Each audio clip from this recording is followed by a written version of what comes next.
The Vanishing Hitchhiker of Route 94. The road stretched endlessly before him, a black ribbon winding through the lonely countryside. Mark adjusted his grip on the steering wheel, glancing at the clock on the dashboard. Past midnight. He hated driving this late, especially along Route 94, where the fog rolled in like an ocean tide, swallowing headlights whole. He muttered to himself. Just another 20 miles. Then a warm bed and no more night shifts. The radio crackled, unable to find a clear station. Silence pressed down, broken only by the hum of the engine and the rhythmic thud of tires over uneven asphalt. Then he saw her. A lone figure stood on the shoulder, barely illuminated by the hazy beam of his headlights. A girl. Young, perhaps no older than 20. She wore a pale dress that looked strangely out of time, as if it belonged to another decade. Her hair shimmered faintly in the mist. Mark slowed down. Every nerve in his body told him to keep driving, yet something in her stillness drew him in.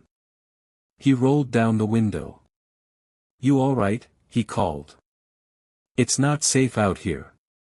Her voice was soft, almost too soft to hear over the idling engine. "Please, can you take me home?" Mark hesitated, then unlocked the door. She slipped inside, folding her hands neatly on her lap, her eyes fixed on the dark road ahead. "Where to?" he asked, forcing casualness into his tone. "Past the cemetery," she whispered. "Down by Greenwood Lane." Mark's chest tightened. Greenwood Cemetery was at least 10 miles away, maybe more. He cleared his throat. "That's a long walk you were in for." "Lucky I came by." She gave the faintest smile. "Lucky, yes." The car filled with silence once more. Mark kept stealing glances at her. Her skin seemed almost translucent in the dashboard's dim glow, her face serene, untouched by fatigue. "What's your name?" he asked. "Anna." "I'm Mark."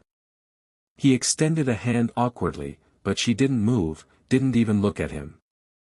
Instead, her lips curved into that same faint smile. "We've met before." Mark let out a nervous laugh. "I think I'd remember." "You drove this road last year," she murmured. "Same night. Same hour." A chill ran down his spine. He shook his head, focusing hard on the yellow line snaking across the asphalt. That's impossible. I've only been out here a handful of times." "You don't recall," Anna said softly. "Because you didn't believe." Her words clung to the air like fog. Mark tightened his grip on the wheel. He wanted to ask her more, but something in her tone stopped him. The minutes stretched. The road twisted. And then, too suddenly, the iron gates of Greenwood Cemetery loomed ahead, their rusted bars casting long shadows in his headlights. Mark slammed the brakes. "No way," he whispered. That should have taken at least 15 more minutes. When he turned to his passenger seat, it was empty. The seatbelt lay untouched. The door had never opened. The car was silent. Heart pounding, Mark fumbled with the handle and stepped out into the night air. His flashlight beam danced over the cracked pavement and the overgrown cemetery path. "Anna," he called. His voice echoed back at him, hollow, fragile. "Where are you?" The wind picked up, carrying with it the faintest whisper. "I told you. I live here." Mark's beam of light landed on a weathered gravestone. His breath caught. Anna Williams. Born 1934. Died 1952. The earth beneath him seemed to tilt. His flashlight slipped from his trembling hands, clattering against stone. From the shadows came the softest laugh, carried by the mist.